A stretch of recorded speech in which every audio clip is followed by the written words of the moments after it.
of them when I'm thinking, you should probably already have this fixed, so it shouldn't be a problem. And according to the press conference, the problem that happened was apparently a compromised web server was able to give the attackers access to this database.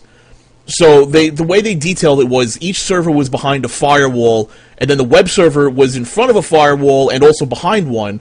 And then somehow, by compromising this web server, they were able to gain direct access to the database server. It really didn't add up to me. If you had all of these checks and balances in your system, then compromising a web server to access SQL, that's not... It doesn't make sense to me. It really doesn't. I mean, sure, you could run database queries, but something just does not add up. I appreciate them trying to explain what happened. They said, listen, a web server got compromised, and that's why that happened. But if your web server and your database server are different machines firewalled off from each other, that means you've got access to monitoring all the database transactions going on. A red flag should have popped up immediately, not 3 days later after the 17th on April 20th, but on April 17th, the red flag should have gone up. Something either doesn't smell right or it just reeks of incompetence at that point.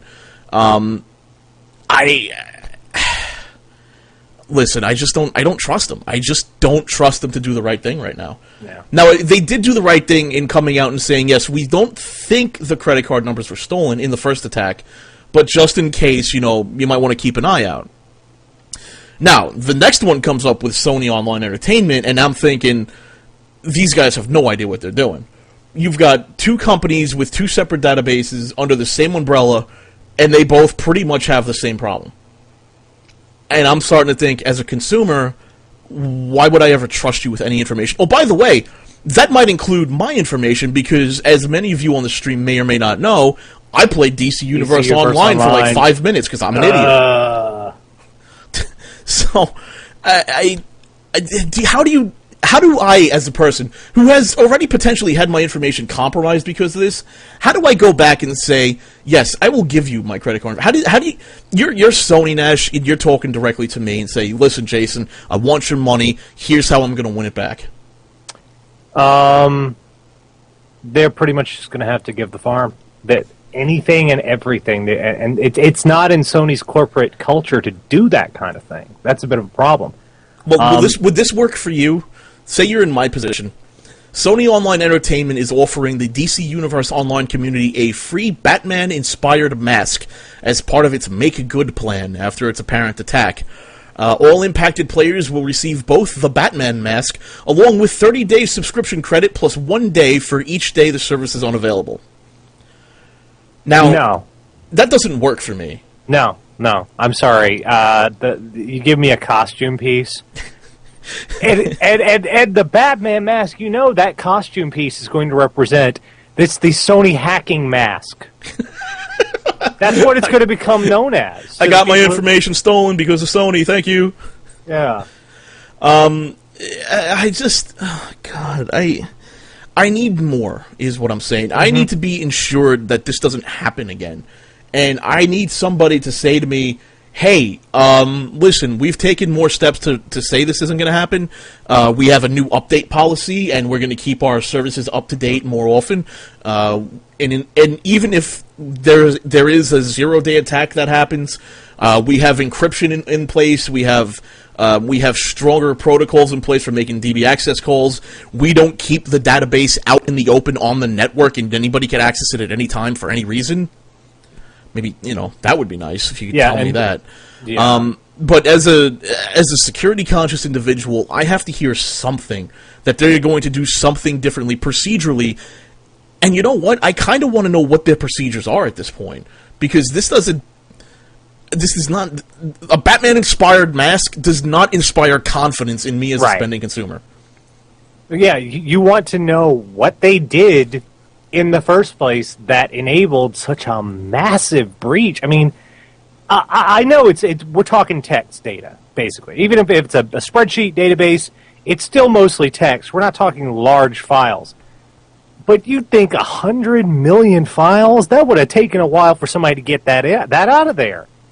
That would have taken some connection time. Someone would have noticed something. Somebody... Now, Well, speaking of someone, you know what the 80-20 rule is? No. 80-20 rule in security is 20% of the time an attack will happen from the outside, pure outside individual, no contacts with the company. 80% of the time, these attacks are from people on the inside. And here's something interesting to keep in mind. When it comes to SOE, not the PlayStation Network, but from SOE, something interesting happened 2 weeks prior to the attacks taking place. 200 staff members were quote-unquote made redundant across a number of the Sony Online Entertainment studios. If 80% of attacks are from insiders, the likelihood of this happening because somebody on the inside knew that this service was extremely vulnerable and then either took advantage of it or sold that information off to somebody who could take advantage of it is very, very likely. Yeah, and we're not even talking a matter of changing the passwords, taking the key cards. This is a matter of if they understood there were fundamental flaws in Sony's setup, and they could just go, "Hey, this port's open. This is how this SQL server works. This is hooked up, and it shouldn't be. Have fun." Now, for those of you who don't know, I mean, it doesn't necessarily have to be a network administrator. It could just be a network technician. And he might be, network technicians, they tend to be kind of smart. They have to know what they're doing. They have to go pull wire. They gotta set up accounts. They tend to know what's going on. And if they happen to know that the database is just right there on an FTP to be sitting there just accessed for anyone, he could, and if he is fired and he's looking for money, well, guess what? He could go out there and he'd be like, listen, you pay me $2,000 and I'll tell you how to get to this database. Or he could do it himself, but, I mean, he's kind of crazy if he does that. Here's a question. You think they're going to get him? You think they're going to catch the perpetrators? They haven't already caught him, and that's a problem. Usually, if you don't catch these guys within a week, you're never going to see them.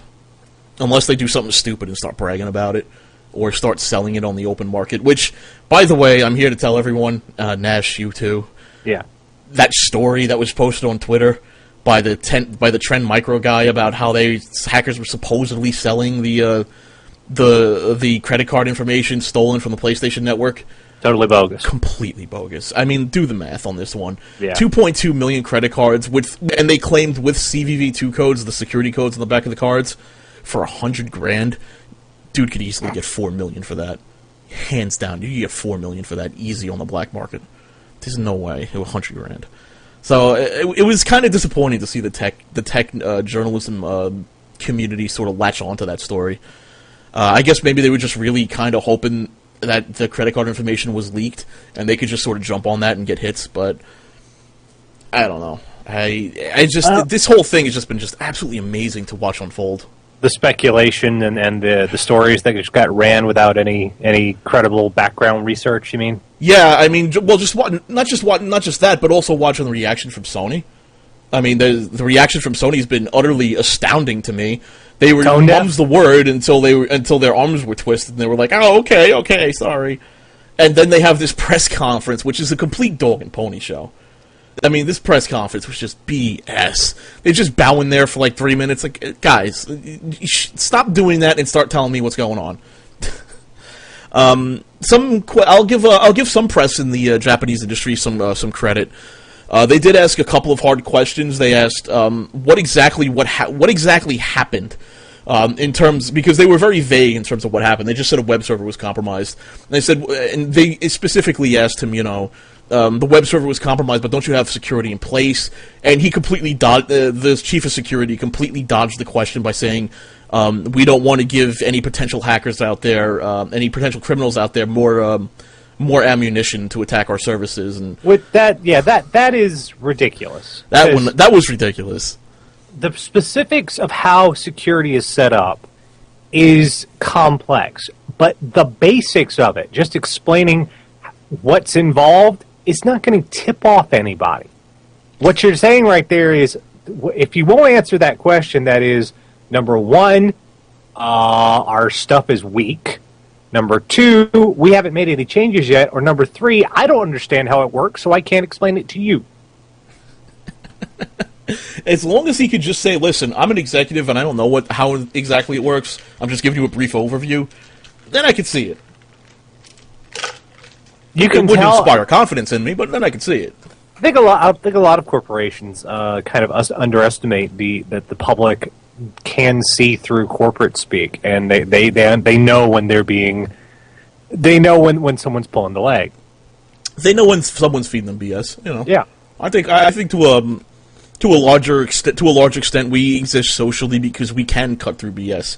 Otherwise, we'd all just be believing each other all the time.